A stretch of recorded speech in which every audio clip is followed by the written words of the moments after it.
Hello, hello, there we go. Good evening. Welcome. I'm so glad that you are here. Welcome to Lord of Life Lutheran Church. My name is Kirsten Sowie Hoffman. I serve as pastor for this congregation. We are so delighted that you are here.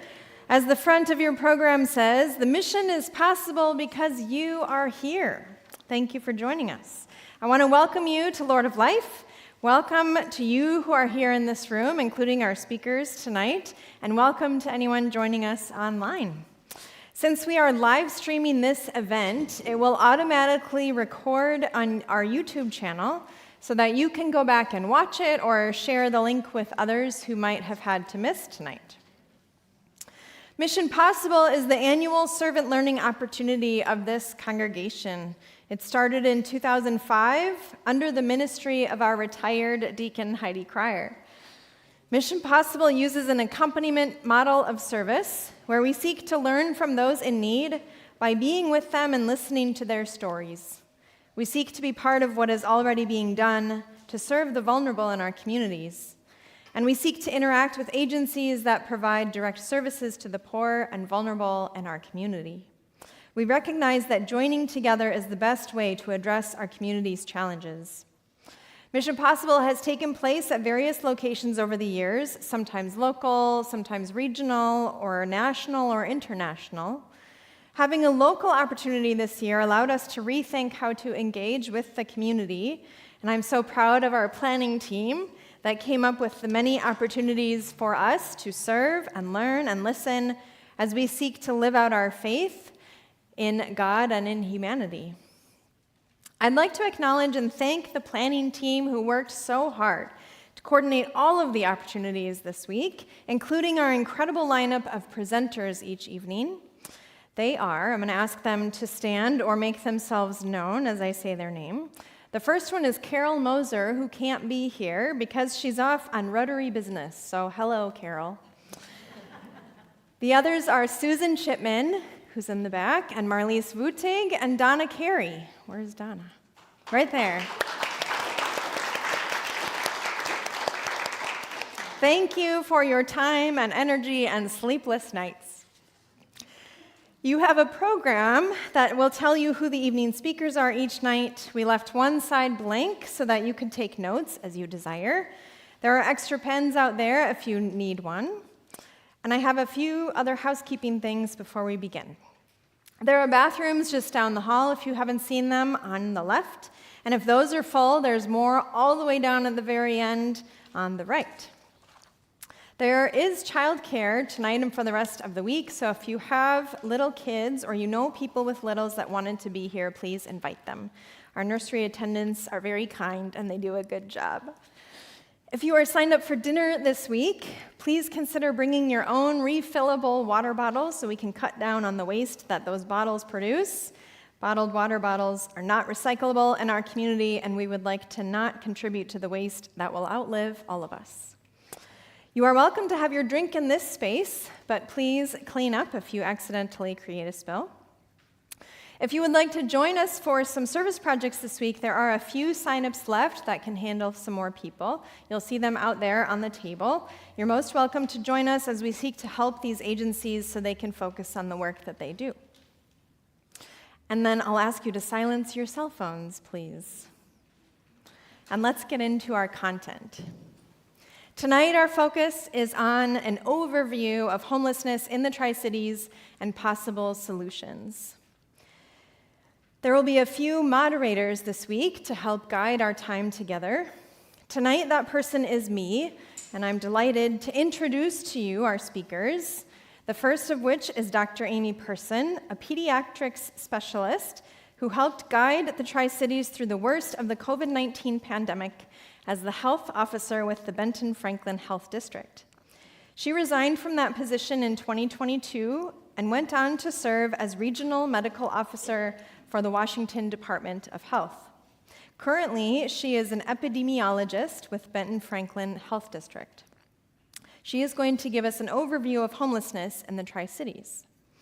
And then we'll hear from Gavin Cooley, who is part of the Spokane Business Association, and he will tell us about the work being done in Spokane to address homelessness, hopefully to inspire us to seek solutions that will work for our own community.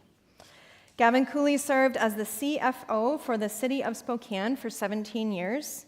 He now serves as the Director of Strategic Initiatives for the Spokane Business Association, where he is responsible for implementing and leading the organization's initiatives, including improving public safety, cleanliness, and economic stability in Spokane. Something unique about his work is the 5 a.m. walks he takes with groups of concerned citizens through downtown Spokane. He's hoping to build awareness and pressure for addressing homelessness. We're so glad you both are here. Dr. Person, I'll turn it over to you.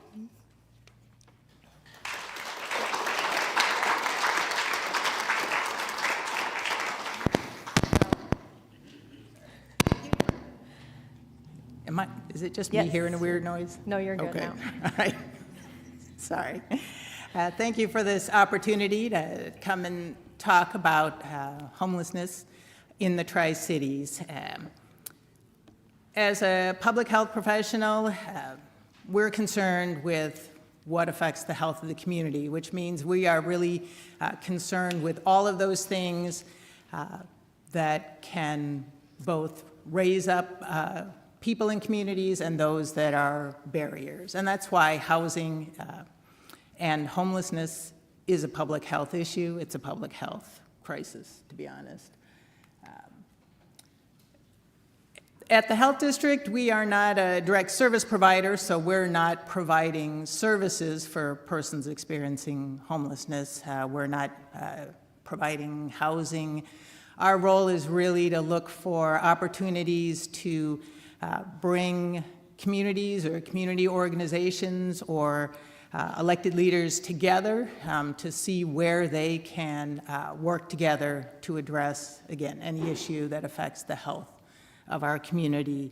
We're also the stewards of data, whether it's data that comes from national sources, state sources, or local data. So it's part of our role to help translate that data into usable information and to make it available so that people can use it as well. Our goal isn't to tell you what to do with the data, but to ensure that the data you have access to is hopefully the most locally relevant, timely, and transparent data that we can provide to the community. And we are also advocates for ensuring that everyone has the opportunity to achieve their highest health potential and to advocate for social justice where that's necessary to help us achieve that goal.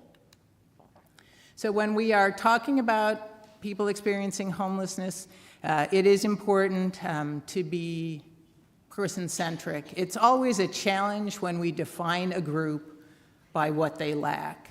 And there has been, I think, we've seen, unfortunately, that sometimes people talk about the homeless like it's a homogeneous group that can be defined.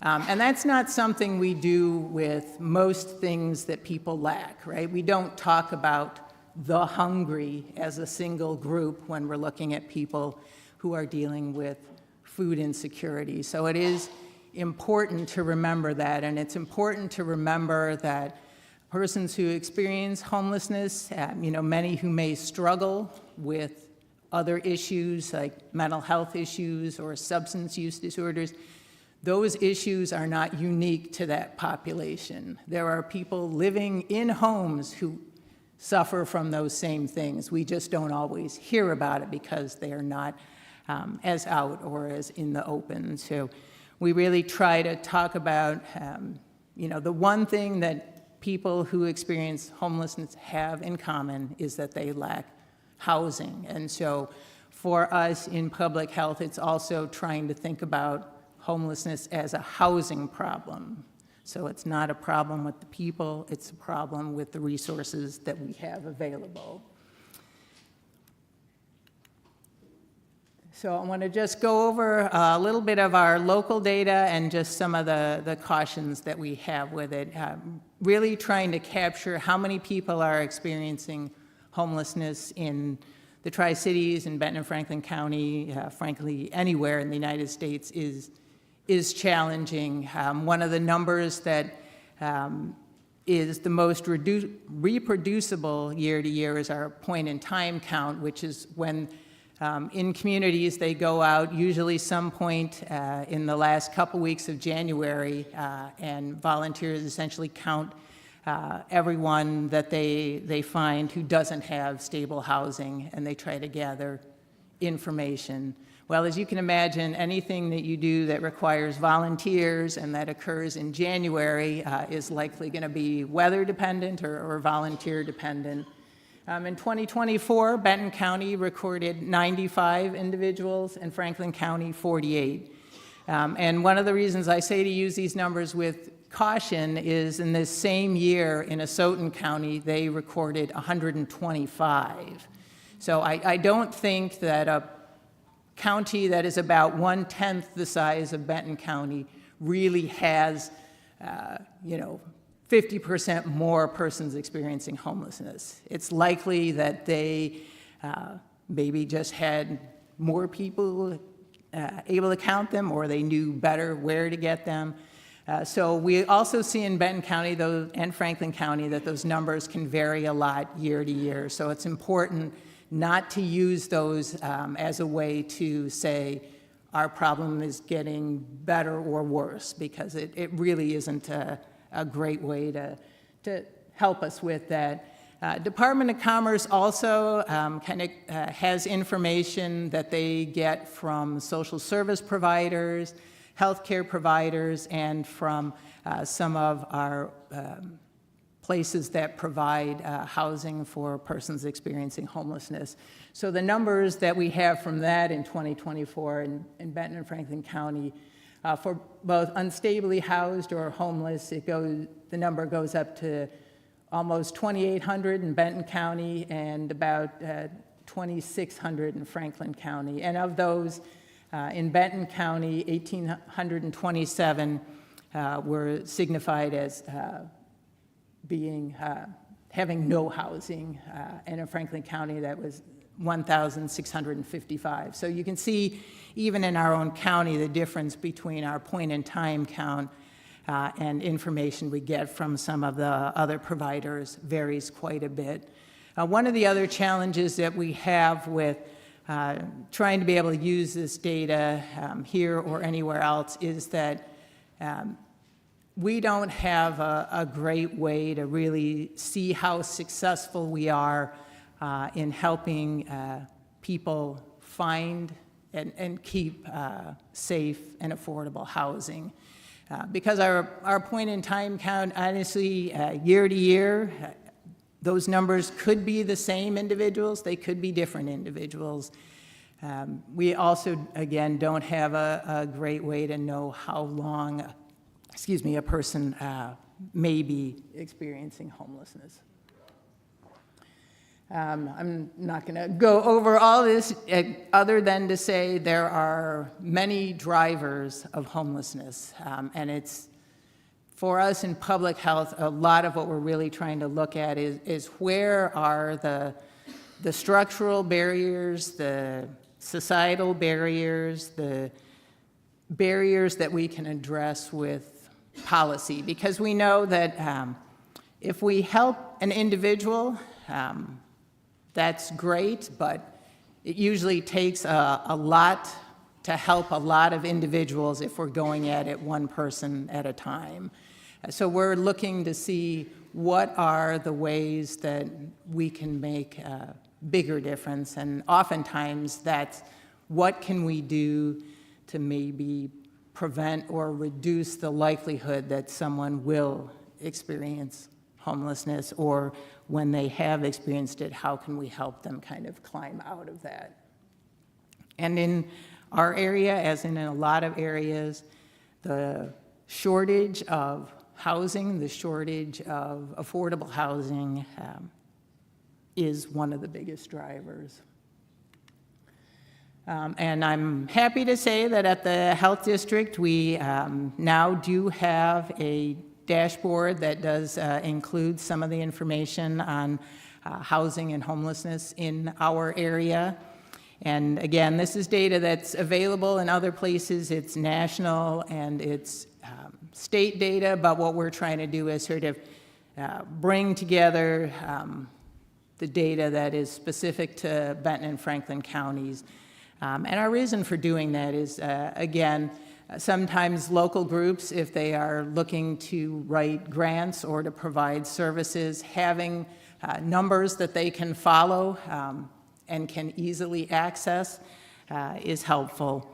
And this was one of my projects at the Health District, so I will also say I'm a lover of criticism, so I encourage everybody to go look at it, and if you have ideas, please let me know. I already know that one of my plans is, right now we just have data on housing by home ownership because the rental data has been a little bit more difficult to wrangle. So that is one of my goals for future improvements, is to be able to include the rental data as well. So just wanted to make you aware of that. So if you go to our website and you look in the banner that has data and reports, go down to data dashboards and go to the housing and homelessness dashboard, you'll be able to see that. I'm just going to quickly kind of go through what we have available. So we start with housing affordability and housing availability, because again, one of our roles in public health is to help change perception where it may not necessarily be true. So we're really trying to get this shift from thinking about the problem of people lacking housing to be one of what's wrong with them, to say, you know, what barriers can we remove in our community to help people reach that goal. And again, housing affordability is a huge one. If we just quickly on that lower graph is affordability for first-time buyers, and anything below the dotted line essentially means that people aren't earning enough to be able to afford kind of the typical home in the area. So for first-time buyers, that's been a problem for a long time in our area.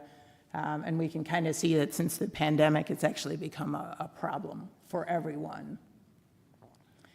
And then in terms of our affordable housing, it's also important to recognize that we do build a lot of houses in Benton and Franklin County. A majority of them are single family, which again may not be the best option for persons who are struggling more economically. So, you know, how can we make sure that the resources that we have and the supply we have meets the needs in our community?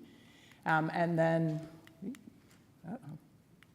there we go. This is a map which points out something that's probably fairly obvious to most of the people who would actually come here on a Sunday to hear about housing and homelessness, is that areas where we see greater poverty, which are kind of our darker blue census tracts, are the areas where we see more people struggling with the cost burden of housing, meaning they're spending 30% or more of their monthly income on housing. And this map actually does connect with the CDC's overall social vulnerabilities index map, so it can give you quite a bit of information about some of the other disparities in our area. And then finally, we do have something on the counts, and again, there's quite a bit of variation, and it's important to remember that most of what we know about who is experiencing homelessness is if you're in a group that is being counted. So our schools count the number of students that are experiencing homelessness. Again, some of our social service agencies and our healthcare organizations and our providers of housing do count those things, but there are probably many more people that we're not aware of. And one of the challenges that we see too is the more that we criminalize behavior around persons experiencing homelessness, the more we make it harder to understand where those numbers are, because you don't want to identify yourself as someone if you think that's a category that's going to make it more likely that you're going to get arrested for something. And we see that play out in so many ways these days, unfortunately.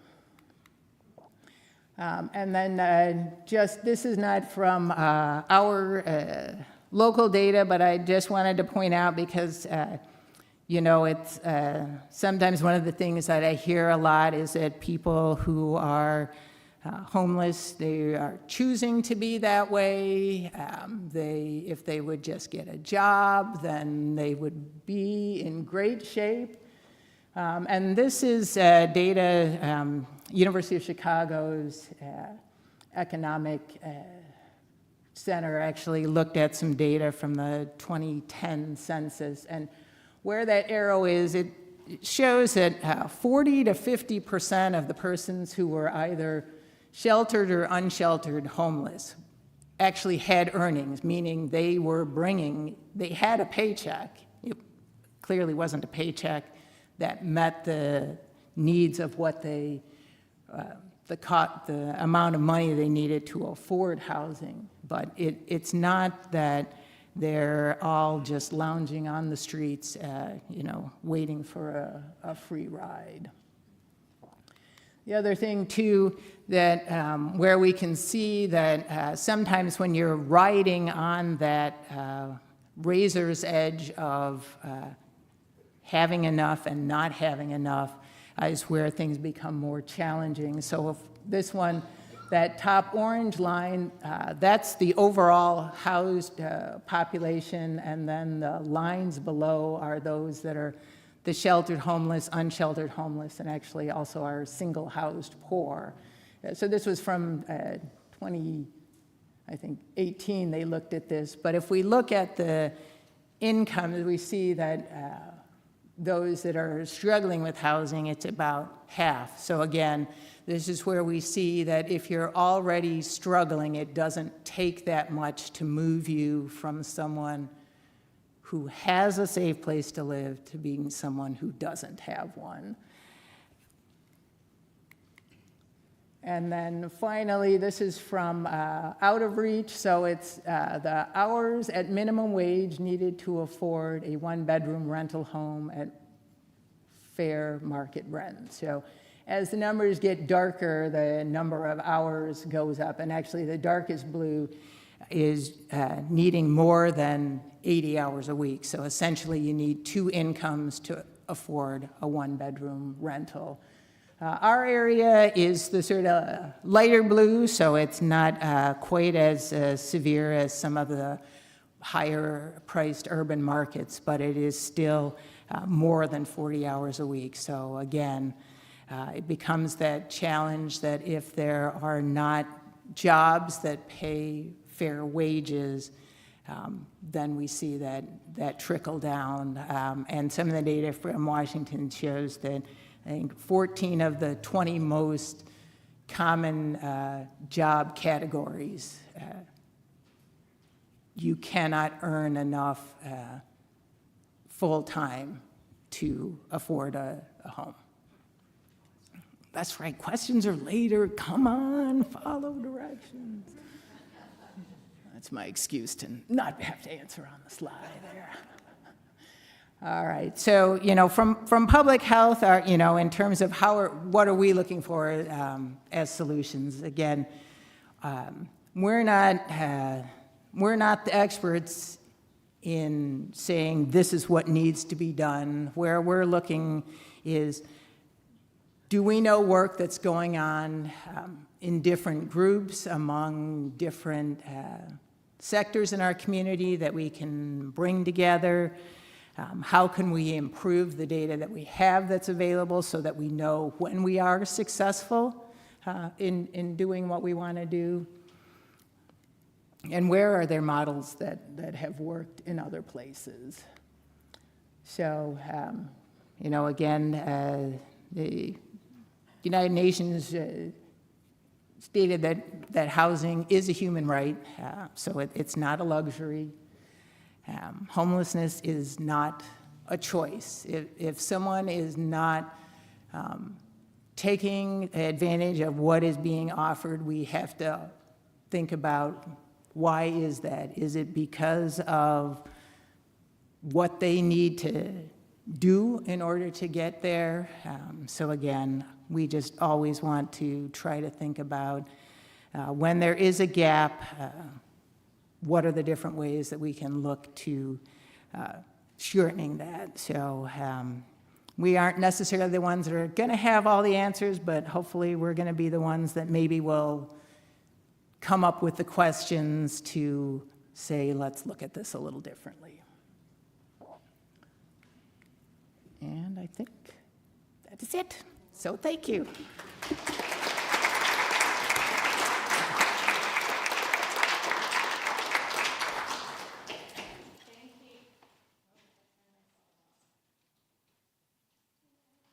Thank you, Dr. Person. And now we're going to welcome up some possible solutions. Gavin Cooley.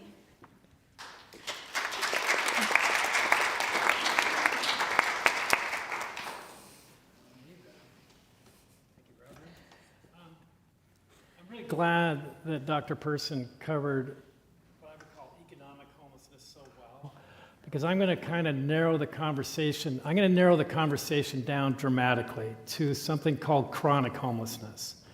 And chronic homelessness is where you have at least a year on the streets, and you have either untreated mental health issues, mental illness, and you also, either or and, have drug addiction issues. So picture that, somebody on the streets for at least a year and addiction and or mental health issues that have been untreated. Much different population, generally around 1/5 of economic homelessness that Dr. Person was talking about. And we know that homelessness, economic homelessness, is all about housing.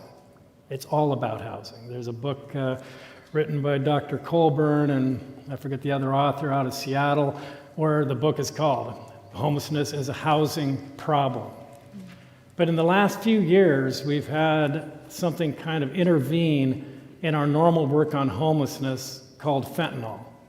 And it's dramatically changed the conversation. It's dramatically changed what we see in homelessness. So when you saw homelessness even 5 years ago, it might be much lower grade, people coming, some people on the streets, but generally people that you can work with, address economic issues, move them out of homelessness. Now we're seeing, and I don't know quite what the landscape looks like in the Tri-Cities, but I know what the landscape looks like in Spokane. And it's dramatically altered, particularly the downtown area, but some other parts of the city, where you're seeing things happening on the streets in the normal business hours, in the evenings, in the early mornings, where you see terrible human suffering. And in Spokane's case, you're seeing people dying. Spokane now has the highest addiction overdose death rate in America. And it's just staggering. It's staggering. And it's not because Spokane kind of lags the nation, as we often do. I grew up at a time of bell-bottoms. Everybody was wearing bell-bottoms, and the rest of the country stopped wearing bell-bottoms. And I and a lot of other people in Spokane kept wearing them for a few years, because that's what we do in Spokane. We kind of have a lag. It's not just a lag. Spokane is really struggling with overdose deaths and fentanyl in ways that the country hasn't nearly as much, and most cities have not nearly as much. The country is tapering off, and I think last year we went up 49%, while the rest of the country is tapering. This year we're predicted to go up another 40%. And so it's a devastating problem. So I've kind of shifted my focus and people I work with towards chronic homelessness. And again, I just want to emphasize that because you cannot conflate addiction and mental illness with the broader homelessness issue. That's wrong. It's inaccurate. But you can, by definition, conflate it with chronic homelessness. So I just want to emphasize that's what I'm talking about here. I just want just a little bit of background because it's something that comes up over and over again. I was, as the Reverend said, I was the CFO of the city for 17 years. I've had the pleasure of working with 7 consecutive mayors in the city of Spokane very closely. And I retired in 2019. And then I was asked about a year later to MC a program called Housing and Help. And we did a few episodes. And at some point, we did what most people do when they're trying to tackle a problem on a civic level. You look around and you say, who's doing it right? Who's tackling this correctly? And we looked around, and at that time, Houston was absolutely killing it. Their homelessness rate was 89% lower than Spokane's. So you think about that, for every 10 we have, they've got like 1. And we thought, well, let's head down to Houston. And I really enjoyed that trip. At that point, I was just supposed to be kind of in the role of a guy that didn't know much about homelessness and learning along with the rest of the audience as we were doing this series. I was learning along with everybody else, but once I got to Houston and I was sitting down with their 3-term mayor, Annise Parker, I began to find myself in familiar territory from my years at the city and those political roles that I had there. And the things she was talking about made a lot of sense to me.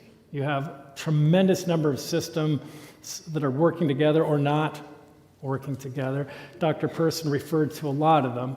And when Annise Parker, that 3-term mayor, first openly lesbian mayor in the country, very liberal, and I've never met a more direct person in my life dealing with a problem. She kind of flash to bang thinking. She would bam, bam, bam. And the one thing she made clear over and over again is that you have to have collaboration. Levels of collaboration you cannot imagine in any other setting to succeed in this area. And that's what she talked about. And because they had such a low homelessness rate, she said, you know, everybody's coming down here to see us. We weren't the only ones. New York would send their mayor and their city council, and they'd all show up at the doorstep and want a tour and find out, basically ask them what we were. What's the secret sauce here? How are you doing it? And San Francisco sent a delegation. San Diego was leaving just as we arrived. They were all showing up and saying, how are you doing it? And she said, it's crazy, but they all leave disappointed. Every single one of them leave disappointed. Because the only thing we do differently than anybody else is we collaborate. They got the city of Houston, which is purple, a lot like, I think, here, certainly like Spokane. And the outlying area is very red, just like Spokane County, just like Benton County.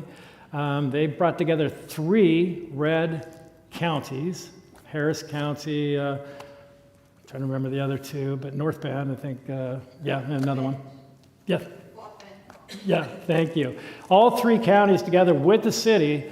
And I love the conversation that the mayor talked about that she had with everybody as they're pulling together this homelessness coalition to work together. And the conversation, she kind of got this nice smile on her face for the first moment of the interview.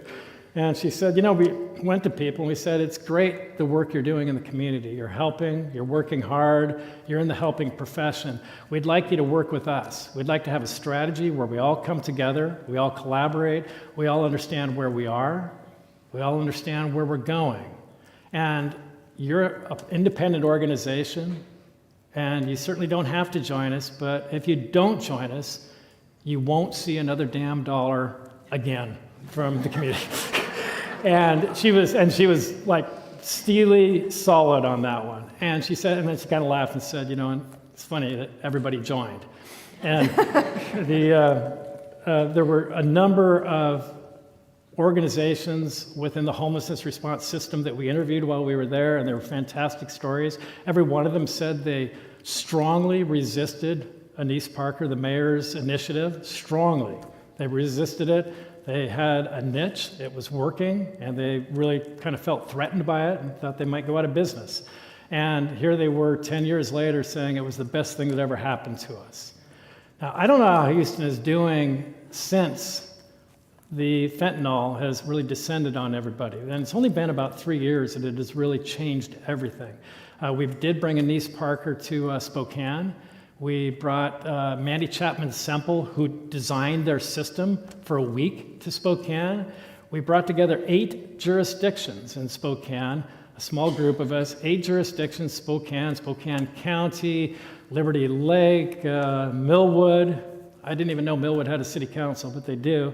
And all these, we 8 jurisdictions, and we met for 2 hours on Fridays for almost a year.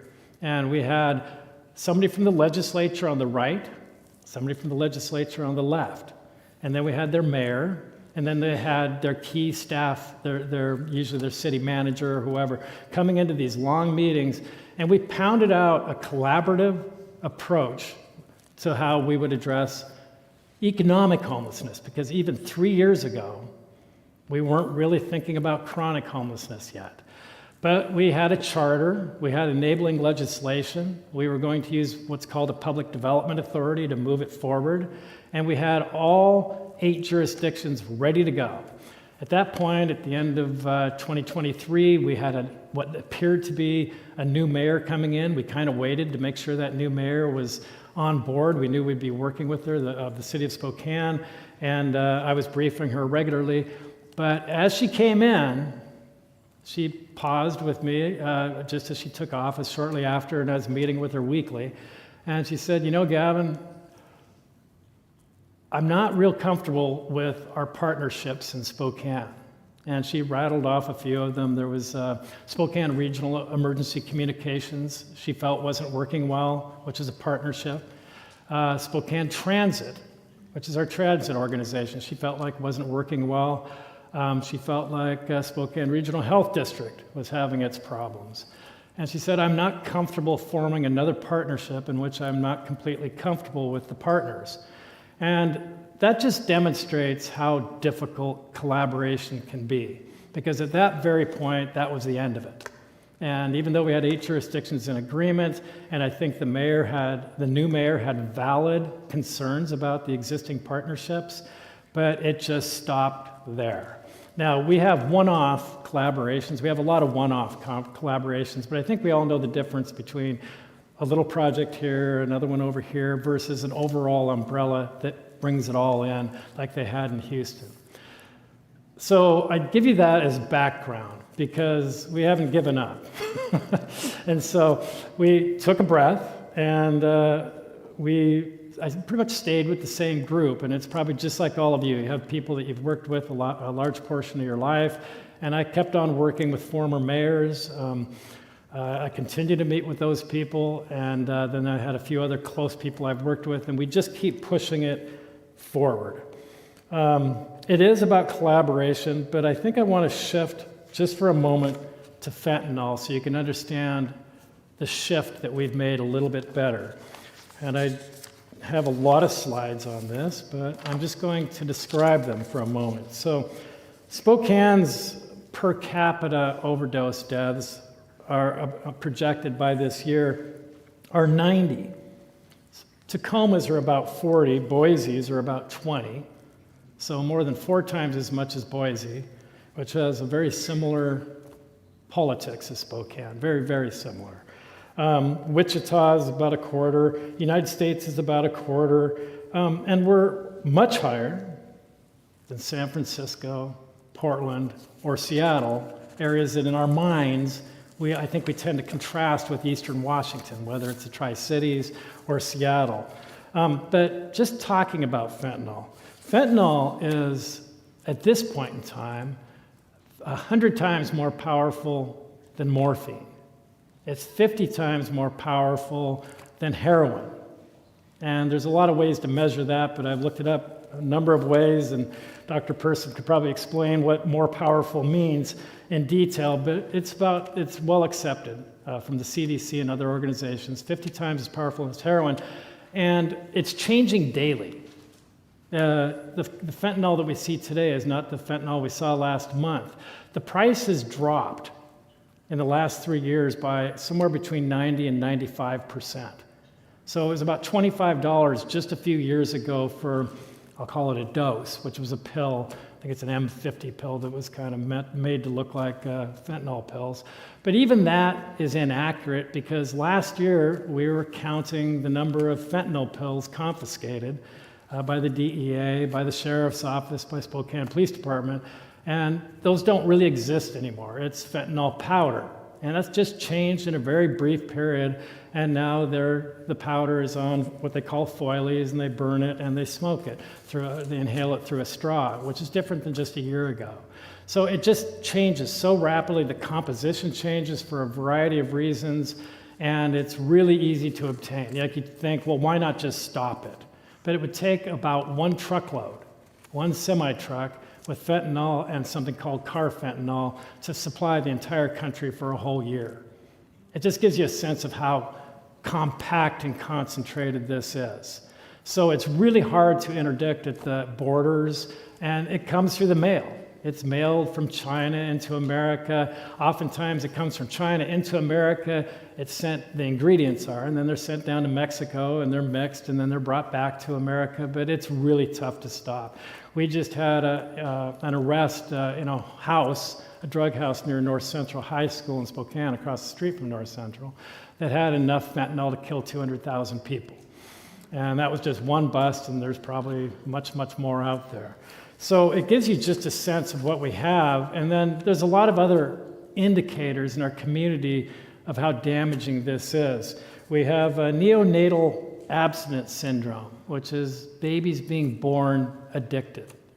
And we're about 3 times the national rate in Spokane. And it just kind of matches what we're seeing with overdoses. And so with all that in mind, you can imagine why we're suddenly very focused on chronic homelessness because it relates to that addiction and what we're seeing on street.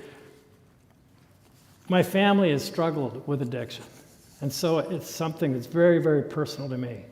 And so at some point, I thought, man, we've got to motivate the current elected leadership to take this seriously because, and this is an opinion, but based on my years in government, we know how to deal with emergencies.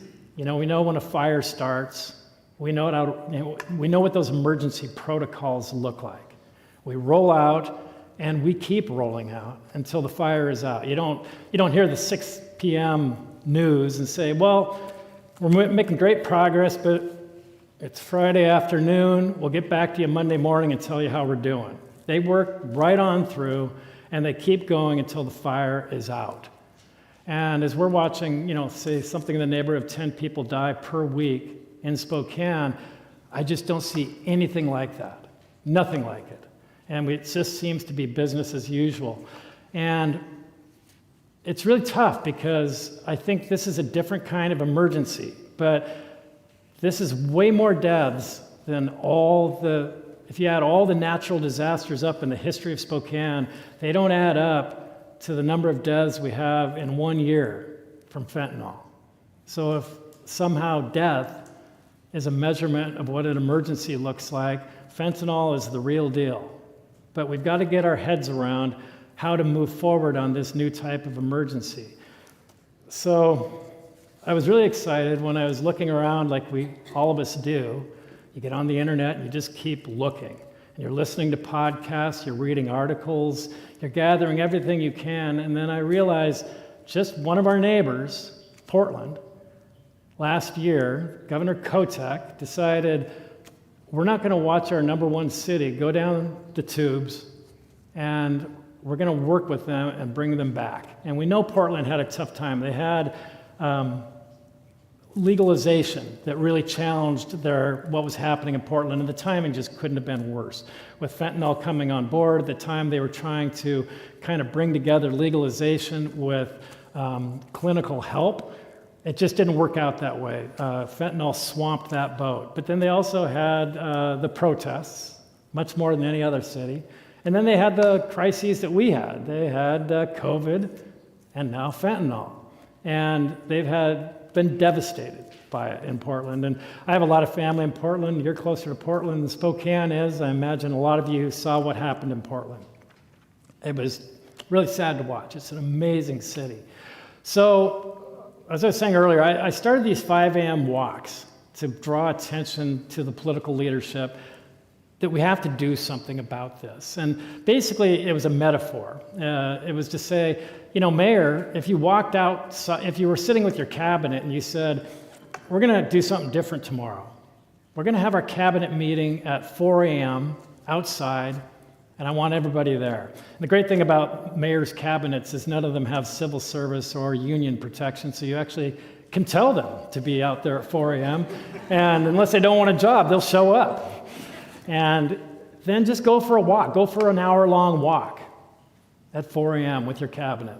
And then do that a few days, and maybe around the fourth day, announce, we're going to keep doing this walk until we don't see a single person, you know, dying on our streets or sidewalks. That's how long it's going to continue. And I think that metaphor was simply, I know what I would have done as a member of the cabinet those many years I was there. By the next day, I'd be saying to the police chief, okay, guy, how do we stop these walks? What can you do to meet this goal of getting people? And of course, the police chief would say, I don't have anywhere near the capacity. I don't have the capability to do this. But he would be talking to the sheriff, and they don't often talk in many cities. And we would all be talking to the city council. The city council would be talking to the county commissioners. Pretty soon everybody would be talking to the local hospitals. And the local hospitals would be talking to the homelessness response system, which is one of the most elaborate and amazing systems that you'll see anywhere, whether it's this city or Spokane. And the point is, pretty soon everybody would be talking to everybody. And with the impetus and the urgency of a 4 a.m. walk every day, I can guarantee you it would get solved very quickly. You would go for that walk, and you wouldn't see anybody on the streets or sidewalks. And, you know, I can't tell you what form that would take, because every day there would be so many conversations and so many collaborations that aren't happening now, that the answers that came out of it, you know, it would be nice to have anybody stand up, just like the mayor of Houston said. We don't have the secret sauce. The secret sauce is the collaboration. And so, you know, what comes out of it will look different in the Tri-Cities than what is happening in Spokane or could happen in Spokane. And it will certainly look different than what happened in Houston. We all have our own particular DNA. And so that's kind of the magic of it. So looking around at what people are doing, I saw that Governor Kotek had called an actual state of emergency, just like you would with any other natural disaster. Imagine if they were getting a St. Helens but blowing towards Portland this time. And they did it with the city. Ted Wheeler was the mayor last year when this happened last March. And Multnomah County Commissioner Vega Peterson. And they all came together, and they actually put emergency personnel. We met with the head of emergency services in Multnomah County last week, and they used the normal protocols. Every morning, 8 o'clock, they got together. They talked about what worked the day before, what didn't work. Like we had enforcement officers picking people up, wanting to take them to sobering beds with medication-assisted treatment, and there was nowhere to go. Normally, it takes 2 years for the Department of Health to approve medication-assisted treatment in Washington. But with the state of emergency in effect, the next day, they had those beds in place to make sure that didn't happen again. And they just kept at it for 90 days, and in just a few months, they reduced fentanyl deaths by 40%. So I've been doing those 100-day walks since, I think it was President's Day in February, mid-February, and I just committed to 100 straight days at 5 a.m. Some days I'd have 15 people with me, some days it was 4 or 5 of us. It started out dark, got lighter as we went along, and we just walked for an hour. And it was just a metaphor at the outset, but pretty soon you got to know people. You know, you're walking for an hour every morning, and what I really discovered is, first of all, I never met a person on the streets that I thought should be in jail. I mean, we have a lot of people on the streets. We did a survey a couple months ago, and we counted 403 people in downtown Spokane early in the morning, mostly living and sleeping on sidewalks. And Spokane is not a place where you want to do that, especially in February. But as you're walking along, I had a number of people that knew more, they'd been in homelessness response for a long time. And I noticed they all said good morning to people, which really felt condescending to me. You're walking under a viaduct or in a place where it's 30 degrees or even 20 degrees and somebody's laying on the ground in obvious pain, and you say good morning. But I noticed they all did that, those people that I was walking with, and pretty soon I did too. And what I noticed was, I think the number of people, the percentage of people that said good morning back was higher than if I walked through a mall, say, and said good afternoon. And it was amazing, because I would often see, as you do with fentanyl, somebody bent over like this. That's when their autonomic system is shutting down, this close to death. And you say, good morning, and they would look up, good morning, and they would go back. And they were always ready with a good morning. It was amazing. And I would comment on that to people that hadn't done it before. I said, just say good morning. And just that little touch of humanity made a huge difference. So I never saw people out on those walks that I thought should be in jail. And I saw a lot of drug transactions. I saw a lot of people offering me drugs. It was happening all the time. But these aren't dealers the way we think of that need to be in Benton County Jail. These are dealers that are feeding their own habit. These are small-time dealers. And there are certainly dealers up here somewhere, but they're not out on the street. So I think this is another thing that has to happen, and this gets into solutions for chronic homelessness, is there's a big, huge role for enforcement. And I've had huge arguments with all of my friends in this area, because enforcement, if you go back just a few years, there was a war on drugs, and drug addiction was treated as a crime. And people were put in jail, disproportionate to race in a big way. And so there's a really bad taste in people's mouths in terms of how enforcement interacts with people on the streets that are struggling, are most vulnerable.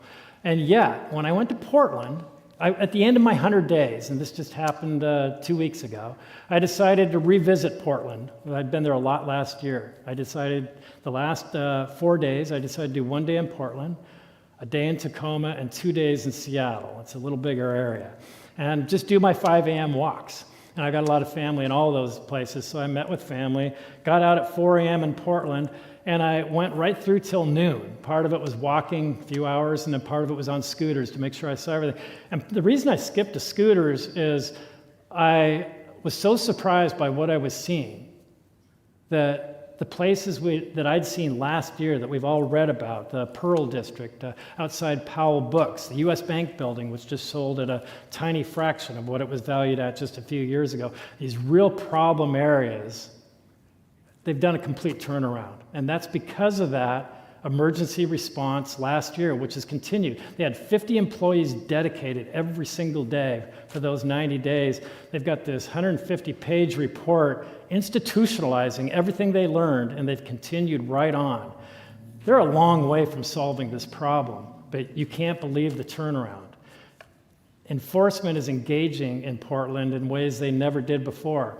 Went on up to Tacoma, found the same thing, and went to Seattle, and I think a lot of us know Seattle pretty well, went to all the neighborhoods, and you could see the changes that had happened. There's cement blocks all through Ballard, and there's signs all through the downtown of how they've reacted to this. But they're bringing enforcement in, and they're moving people towards services. There's still some real problem spots. The International District still has some real problems in Seattle, and some of the Pioneer Square is a little bit rough still, but they've done something that I think we all need to get our heads around is, can we redo the war on drugs in a different way where the police enforcement are now part of the solution?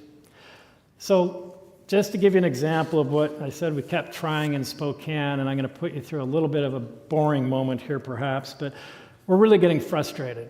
So we're actually deciding to put forward an amendment to our city charter, because we're not getting the reaction we would like from our electeds.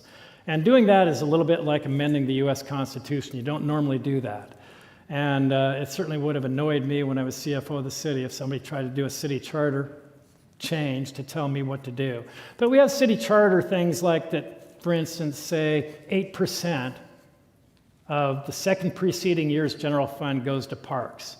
That was set up by the folks that built Central Park back in 1908, and they designed the park system for Spokane, and they said, if you want to protect this park system, you'll give them 8%. And when the politics go like this, and you have a bad year, you have a budget deficit, 8% for parks, always. And it's turned out to make a spectacular park system. With all our troubles in Spokane with this issue, I think we can all agree that Riverfront Park and some of the other parks in Spokane are among the best in the nation. We're trying to emulate that. And I'm just going to read you a couple of excerpts that talk about the intent of this amendment that we're putting to the voters, because only the voters can do this. And we're going to try to put this forward, and we're still playing with the language, but it sounds something like this and will certainly evolve over time. This is under the title and purpose section. It's not the specific details, but it's the title and purpose to get the legislative intent before the voters, and then we'll get into the details. The people of Spokane affirm that publicly owned spaces and public rights-of-way in our city must be clean, safe, and accessible to all, residents, workers, families, and visitors alike. We also affirm that compassion and care for individuals suffering from addiction, mental illness, or homelessness or related thereto are fundamental civic responsibilities. This article rests on the belief that enforcement of public order laws and provision of shelter, treatment, and support services are not opposing goals, but mutually reinforcing duties of a just and functional city. This article also affirms that drug addiction is a medical condition, and that enforcement related to substance use must be designed to interrupt cycles of harm and connect individuals with medical treatment, behavioral health services, and long-term recovery pathways. Accordingly, the City of Spokane shall uphold the public's right to safe, obstruction-free public spaces and act with care and urgency to ensure that individuals in crisis are met with real opportunities for shelter, recovery, and stability. It is the intent of this article that Spokane pursue an orderly and compassionate approach to public safety, one that recognizes care as a form of accountability and accountability as an expression of care. We'll play with that language, and I was arguing with one of the people I'm working with as I was driving up here, and we're thinking, how can we be prescriptive? How could we put some portion of the budget, as they did with parks, and what would that look like? And so you really get into the details, and we have 5 lawyers arguing with us at the same time. So this, I'm not sure how much of this will survive, but I think most of the title and purpose will, and then the details will flow after. But I think that's what I'd like to leave you with. I wish I had, as I was introduced, answers to this problem, but I think I'm presenting more questions than answers. But I think collaboration is at the core of this, and I just want to maybe end this part of what we're doing here to say I've never seen an issue that brings together left and right by requirement. And it's a tough time to do that, we all know. A lot of people aren't talking. I think this is a very ecumenical crowd where you all are coming together, and what a great example of what we're talking about. But by definition, counties in the country right now tend to be right. Cities tend to be left. The counties control the vast majority of the mental health dollars. And I could go into a lot of detail on that, but they do. And the cities, in our case, we are the collaborative applicant for the HUD dollars. The continuum of care flows through the city. I think it flows through Benton County here, but cities are all different. But the city controls a lot of the mechanisms. And we were talking earlier, but we're in a 3-legged race, and the county and the city are joined at the hip. They just don't seem to know it right now, and they're not going to succeed until they figure out how to work together. And so it's this kind of legislation that we're trying to force them into the room together and make this kind of thing happen. So, put your collaborative hats on and figure out what collaboration looks like in your community, and you're going to have to be relentless, because by definition, we're kind of siloed right now, and you're going to have to force these silos to come together. And it's amazing. I mean, it's that, 1 + 1 = 3, or maybe 1 + 1 = 5, because that's what we need right now. So thanks very much.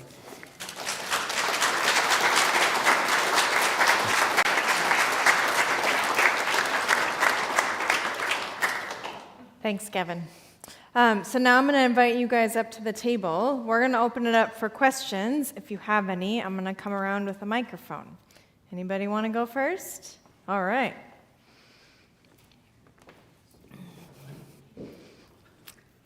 Good job, Laura.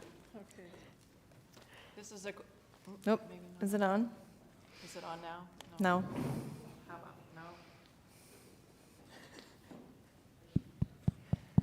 no? There we go. Okay, question for Gavin. So you said that when communities collaborate, it'll have different formula each time, but it seems to me that, like you're saying, learning from how other places have been doing it, like Houston and Portland, you would think that eventually you'd get to a common formula, that at least like a starting ground. Is there something like that written up somewhere, like a guide to how to get started? Laura, I really believe that the material laid down by Portland and the state of Oregon, Multnomah County, and it's easy to find, is the best I've seen. And it has the sense of urgency that we should all be feeling built into it. And they really capture all those opportunities for collaboration more than anything I've seen. I think everybody that's struggling with this or even facing what might be coming should be thinking about that approach, because jamming everybody into the same room every day at 8 a.m. and making them work through issues from all parts of the system, that's how we solve problems in our own families. And it certainly is, and when I say it's different for every city, I mean, we're a strong mayor form of government. We all have different forms of government. We also have different personalities. We have unique personalities in Spokane.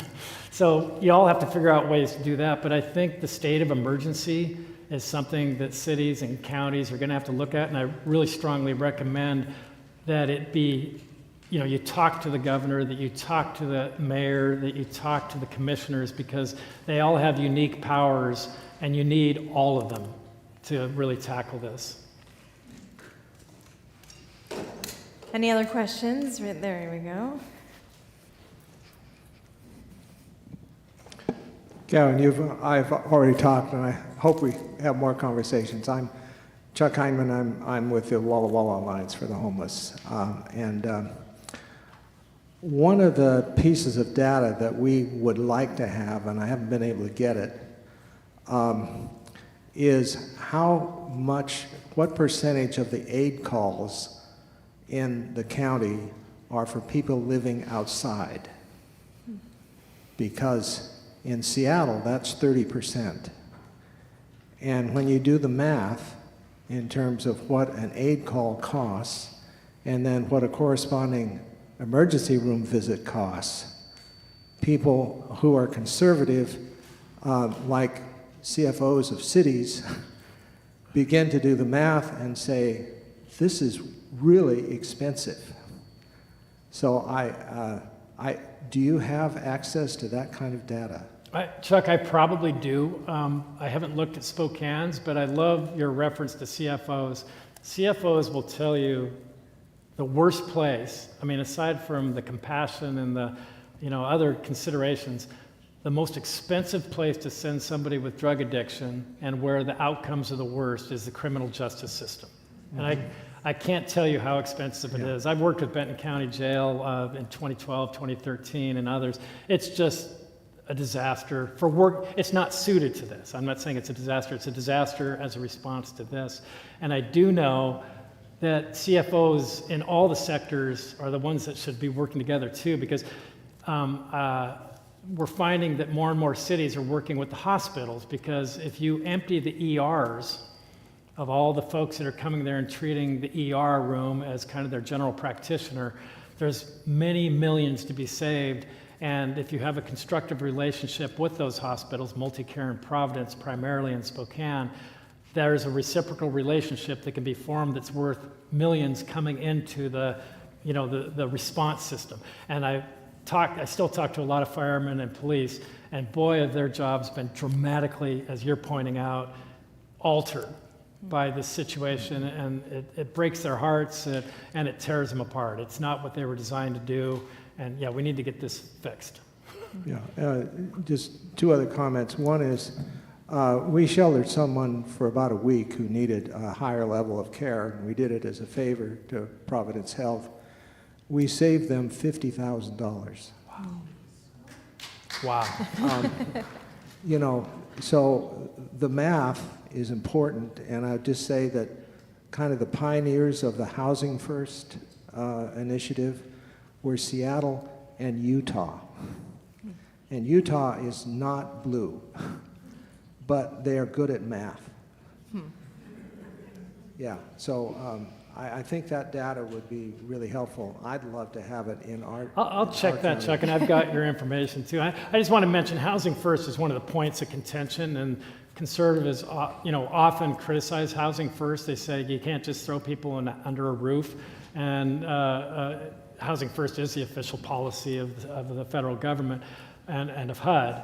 But I think we just get caught in words, like so many things are getting caught in words. I've never met the conservative that doesn't agree that you can't get better without a roof over your heads. But what they are referring to is you can't just throw somebody under a roof and walk away.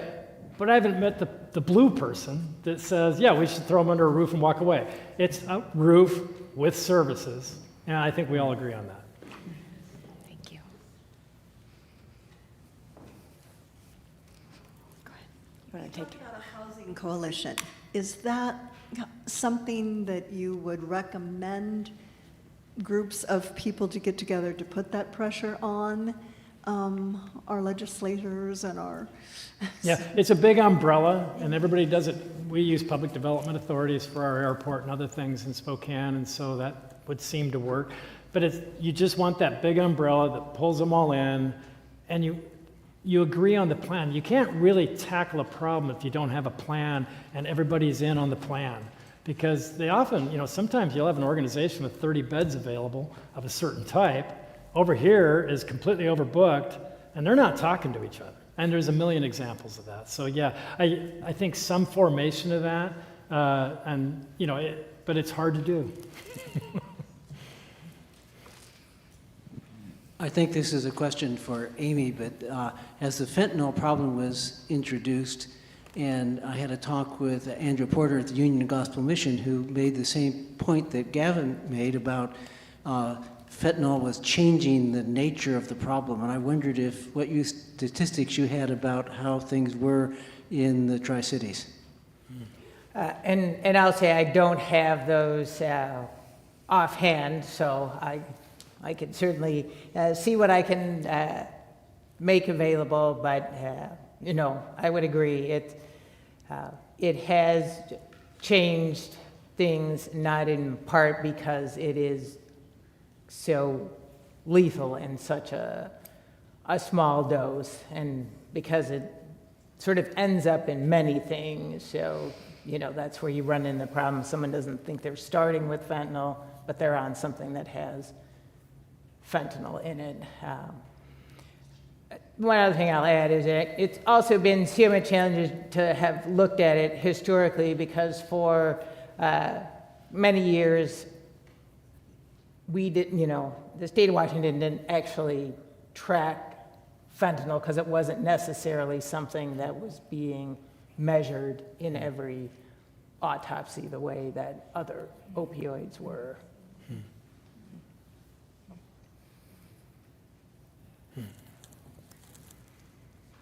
Anyone else?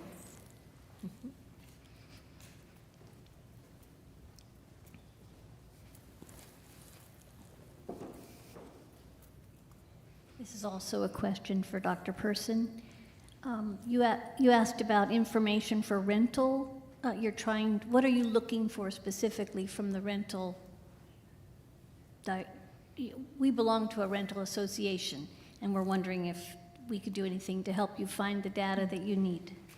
Where I'll say that it's a little bit challenging is that a lot of the data that I've gotten on home ownership, has come through, because I think University of Washington's Center for Real Estate Research, they collect data by county for home ownership, but the rental data tends to be specific to city areas. So we've got data for kind of the Kennewick, Richland area, and so trying to figure out how can I do something with rental data that is a little bit broader for our whole Benton and Franklin counties.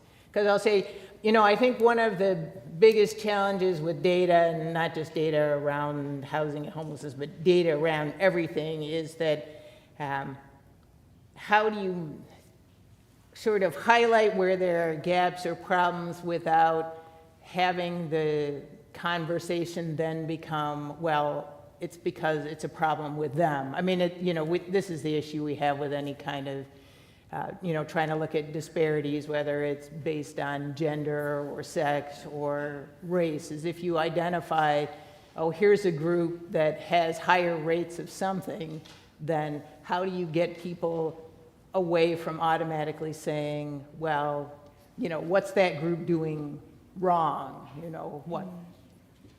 And switching to the problem of, well, if we see higher rates of something in blacks or Hispanics or Pacific Islanders, is it because they've got, decades of racism that they're, and inequities that they're kind of going against? So yeah, anything around, is there a more generalized set of rental data that maybe looks at some of our non-city areas too, because particularly here we've got the Tri-Cities, but we've also got a lot of other people living in places that aren't the city. I don't know if that helps. Okay, this is a question for both of you. Both of you have talked about fentanyl and how it has changed the face of both homelessness and the need for medical care and the increase in addiction. So when we talk about homelessness and about emergency room costs and all that, how do we stop the fentanyl? Shouldn't that be a major concern? How to stop the supply, or at least lessen the supply of fentanyl? Rather than worry about, excuse me, that sounds wrong. We definitely have to treat what happens because of the fentanyl. But if we don't get rid of the cause, can we get rid of the problems that it causes? Does that make sense? I'll mention, there's a really great series about fentanyl done by Reuters last few months, a really long-form journalism. And one of the portions of that series talked about spending $3,500 to make $1 million worth of fentanyl. And they were able to get online, have almost the same kind of transactions that we have with Amazon, conversations, customer service with people in China. When the package didn't arrive, apologies, we'll send a new one. And they were able to order without any problem whatsoever, with $3,500, enough ingredients to make $1 million worth of fentanyl. And I think it's getting even worse. You need law enforcement up here, but my personal opinion is there's no way to stop the flow. We have to address the drivers, the poverty, the things that are pushing people towards that, and the treatment, and we need education campaigns really young. We need to start talking about ACEs, trauma, in grade school, and identify who's most vulnerable. And just get it out there that, if you're, it is so addictive. And we've all got experience, I think Chuck and I were talking about this earlier, but we've all got experience with alcohol and, things like that. And we've all dealt with that in our families. Maybe we've dealt with cocaine or maybe even heroin. This is nothing like that. People reach rock bottom. They reach a point of readiness with those other things, and miracles often happen there. Not always, but as far as I could tell in my 100-day walks, there's no miracle there. Rock bottom is exactly where death happens. And so it's just a whole new ball game, and I think we're really caught off guard by it. But I don't think the normal tactics, like, it's when you look at the organics, like opium, and all those derivations like heroin, that's a lot of bulk. It's much easier to capture at the source. And fentanyl, 100 times more powerful than morphine, 50 times more powerful than heroin. Carfentanil is 100 times more powerful than fentanyl. It's just another formulation. They're hiring the top chemists from Ivy League colleges to play with the molecules. And the only reason carfentanil isn't flooding the market is they don't want to kill all their customers. But it's so potent that they say if you just had a few suitcases of it, that would be enough for the whole country for a whole year. How do you, I mean, I forget, I think we have 10,000 trucks come across the border every day, the Mexico border. And if it only takes one with fentanyl the whole year, it's hard to imagine how I think that's the problem with fentanyl. It just challenges all of our prior notions and tactics. I think I'll tell you one positive story, because I've been really a downer here. So this is what I love, and I just learned it recently. But we have a place called STARS, Spokane Treatment and Recovery Services, and I've talked about using law enforcement. And what do you mean, how do you use law enforcement? Well, it just means you're using it as a nudge into treatment. We can't do involuntary treatment in Washington State. I mean, there's ways, there's Ricky's Law and the Voluntary Treatment Act, literally administratively impossible. And we don't have any way to do Ricky's Law in Spokane, Washington, other than for minors. And so recognizing that, the interaction looks like this. Hey, Chuck, you're smoking fentanyl on the sidewalk. You know that's illegal. Do you want to go to jail? Or can I take you up to Spokane Treatment and Recovery Services for voluntary treatment? So 100% of people say yes to voluntary treatment as opposed to jail. 100%. Automatic. I've talked to the police chief and Sheriff Knowles. What percentage do you think stick around when they're dropped off at STARS for voluntary treatment? That's a sobering bed and medication-assisted treatment to get you through the withdrawal, and then they have a continuum off that. What percentage of the people dropped off there by law enforcement or what they call CAR 50 that works for STARS? What percentage of people do you think stick around? How many people think less than 20%? Raise their hand. Less than 50%. More than 75%.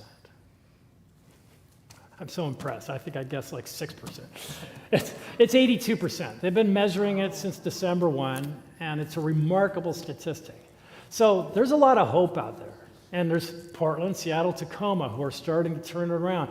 I wouldn't say Spokane is a source of hope right now, but rock bottom is a place where miracles happen. So maybe get it all together in a year, maybe we'll have a great story to tell. But there are some good things coming out. I have a question, and I'm not sure if I can make this clear. You mentioned that the unhoused population and homeless, that you have that lower chronic tier now that's mental health and drug related. So, and I also understand from working with Transitions, our church has worked with that program for several years. So I've learned a lot about what they're doing to lift people and get them into the services they need. But do you see more people sliding down into that chronic because they're turning to drugs because the housing is so unaffordable now, and the services may not be there to get them back out of that so that they can support themselves? Or are more people going into that chronic level?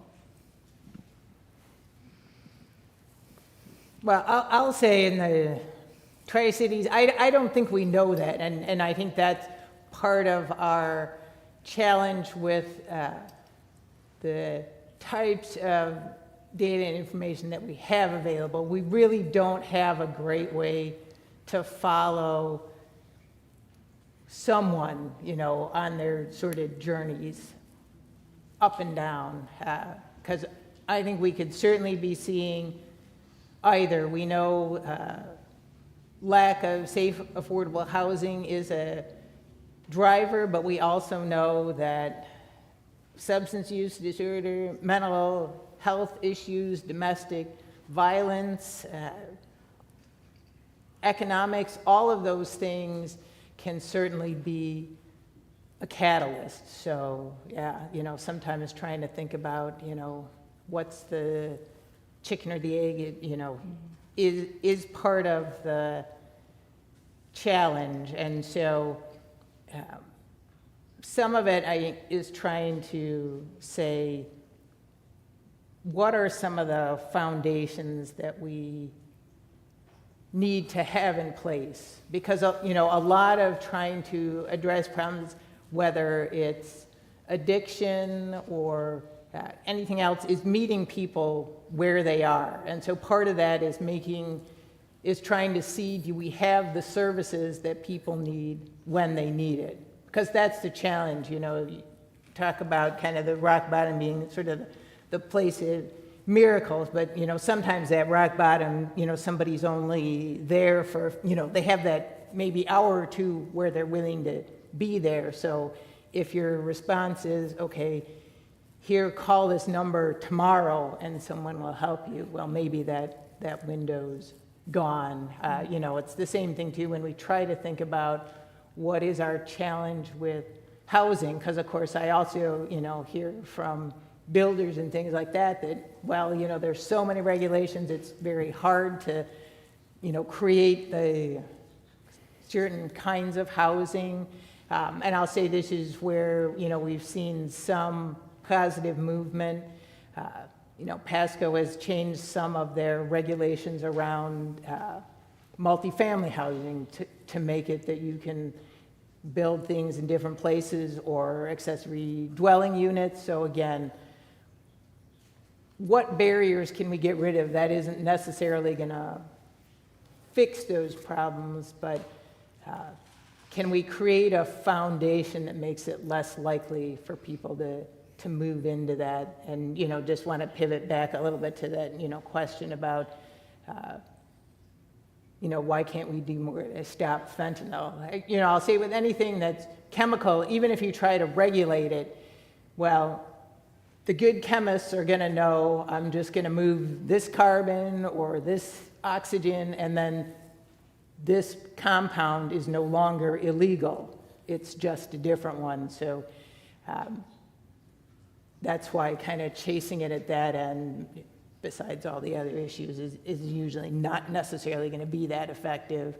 I mean, we look at where we are with what happened with our OxyContin, our legal, prescribable, longer-acting opioids that were marketed as this great way to treat pain without creating addiction, which of course, turned out to just be a big advertising ploy. Well, now, we're just now getting to the point where, there's going to be some of that money that's kind of being dispersed. But you see, we've got fentanyl. So, trying to chase the problem sometimes is a game we can't ever win.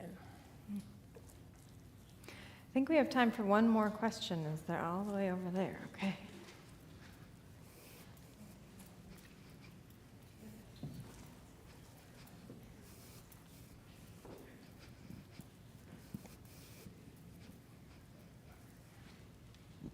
Thank you. I know that this is for both of you, but probably more John.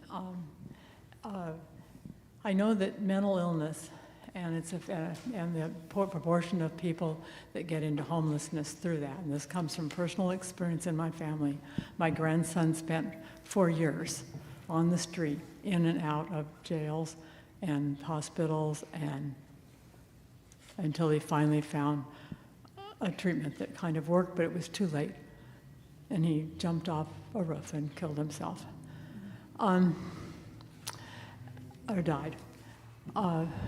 But I know that that's not the proportion, and that this big problem of fentanyl is just giant.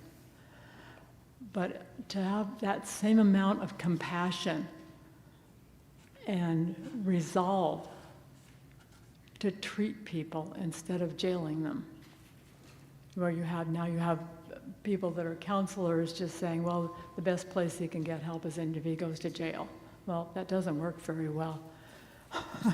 And it's very expensive. All of it's so expensive. What do you have you have any experience with trying to work with that particular problem and the response, a caring response to it? Because I loved your thing about the care. The care is a responsibility, and we are responsible to care. I just don't think, you said it so well. I'm really sorry for your tragedy. We're hearing stories from so many people, our friends, our neighbors. It's affecting everybody at this point. And yeah, I think I'm a believer in reverse engineering. If you legally say there will be nobody on the streets or sidewalks, period. Like the minute if you and I are walking down town Spokane and we sat down on the sidewalk, I would like to see a situation where a police car pulls over a moment later and says, "Can I help you?" And with no intention of putting us in jail, but wondering if we need services. You know, and that's a big shift. It's a terribly large shift. And that's what needs to happen. So it's ironic that we're contemplating ways we're redefining compassion.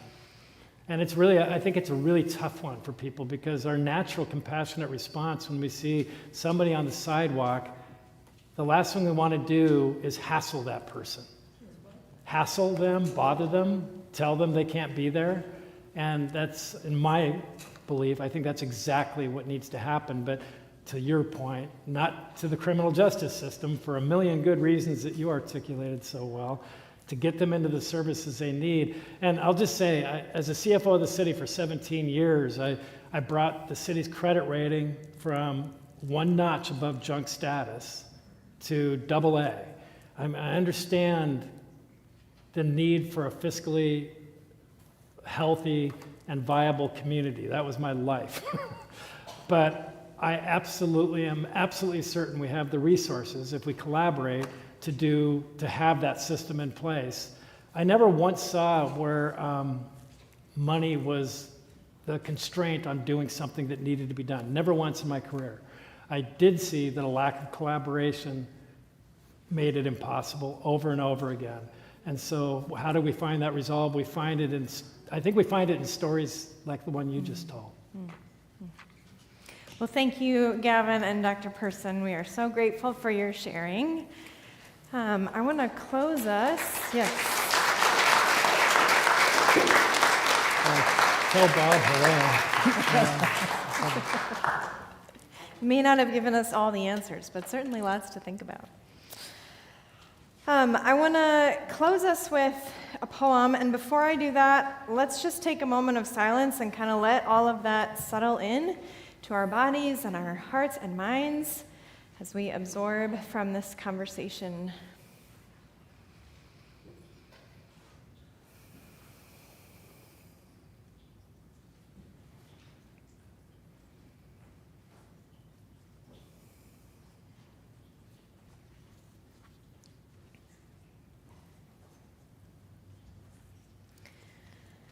The poem I'm going to read is called The Pace of Relationship by Joe Davis, a reminder of life's rhythms.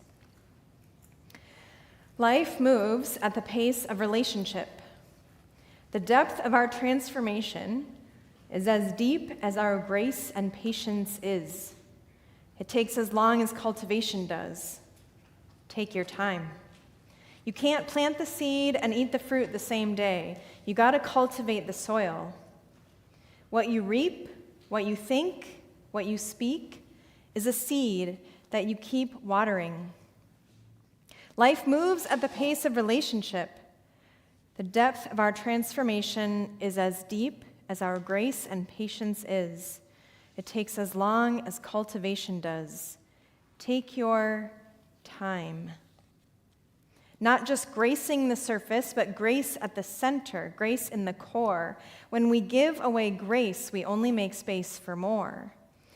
What you reap, what you think, what you speak is a tree that you keep watering. Life moves at the pace of relationship. The depth of our transformation is as deep as our grace and patience is. It takes as long as cultivation does. Take your time. Thank you for being with us tonight. We hope to see you later. If there is anybody that lives in the Canyon Lakes area and could give one of our friends in here a ride home, please come talk to me. Thank you. We'll see you later.